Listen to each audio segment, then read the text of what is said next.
సమానంగా వచ్చారు మీటింగ్ కి. రావడమే కాదు, ఎవరైనా అడ్డం వస్తే పక్కన దూసేసినప్పుడుకుంటున్నారు. ఇది ప్రారంభం మాత్రం. భవిష్యత్తులో మా ఆడబిడ్డలను అన్ని రంగాలలో పైకి తీసుకొచ్చే బాధ్యత నాదని మీ అందరికీ హామీ ఇస్తున్నా.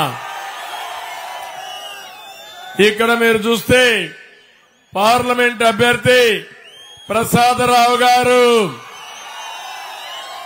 ఒక చదువుకున్న వ్యక్తి, ఐఆర్ఎస్ చేసి ఇన్కమ్ ట్యాక్స్ ఆఫీసర్ గా పనిచేసి సమాజం కోసం రాజకీయాల్లోకి వచ్చిన వ్యక్తి ప్రసాదరావు గారని చెప్పి నేను మీకు తెలియజేస్తున్నా.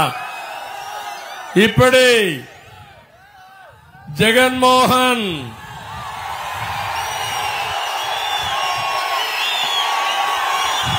తక్కువ సమయంలో బుల్లెట్ మారిగా దూసుకెళ్లిపోయాడు. చిత్తూరులో గెలుపు జగన్మోహన్ ది. నేను అనుకున్నాను ముందుగా మనవాడు పోగలుగుతాడా అనుకున్నాను, కానీ వదిలిపెట్టిన తర్వాత పేరు చెప్పంగానే అందరినీ కూడగట్టుకుని కురుక్షేత్ర యుద్ధానికి సిద్ధమైపోయాడు. కౌరవ వరద తప్పదు. ఇక్కడుండే వ్యక్తి పేరు కూడా తర్వాత మాట్లాడతా, ఎలాంటి బ్రహ్మాండమైన నాయకుడు పెట్టాడు. మూడో వ్యక్తి పూతలపట్టు అభ్యర్థి మురళి గారు. ఆయన కూడా 3-4 సార్లు ఈ 2 నియోజకవర్గాల్లో గెలవలేదు, కానీ ఈసారి మాత్రం గెలుపు మనదే. ఎవరికైనా అనుమానం ఉందా తమ్ముళ్ళు? నేను అడుగుతున్నా. రాష్ట్రంలో గాలి వీస్తా ఉంది, ఇది తుఫానుగా మారుతుంది. అడ్డం వస్తే బంగాళాఖాతంలో తొక్కేస్తాం. ఇక్కడ గౌరవనీయులు ఇప్పుడే శ్రీనివాసులు గారు మాట్లాడారు. చిత్తూరు ఎమ్మెల్యేగా పనిచేసి ఇప్పుడు జనసేన అభ్యర్థి తిరుపతిలో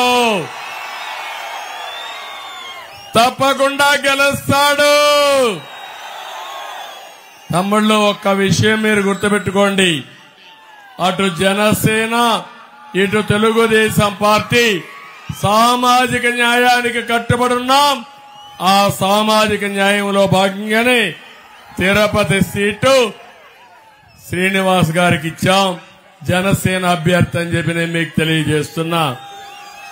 ఇక్కడే బాబు గారు, సికే బాబు,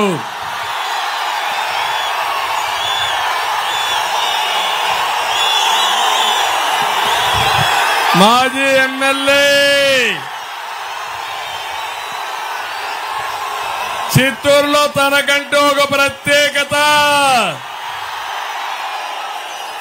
ఎవడైనా అడ్డం వస్తే తొక్కుంటా పోతాం. చాలా ఉత్సాహంగా స్వచ్ఛందంగా వచ్చి జగన్మోహన్ ని గెలిపిస్తానని చెప్పిన వ్యక్తి సికే బాబు. ఆయన కూడా గట్టిగా చప్పట్లు కొట్టి స్వాగతం పలకండి. ఇక్కడే ఎక్స్ఎమ్మెల్సీ దొరబాబు,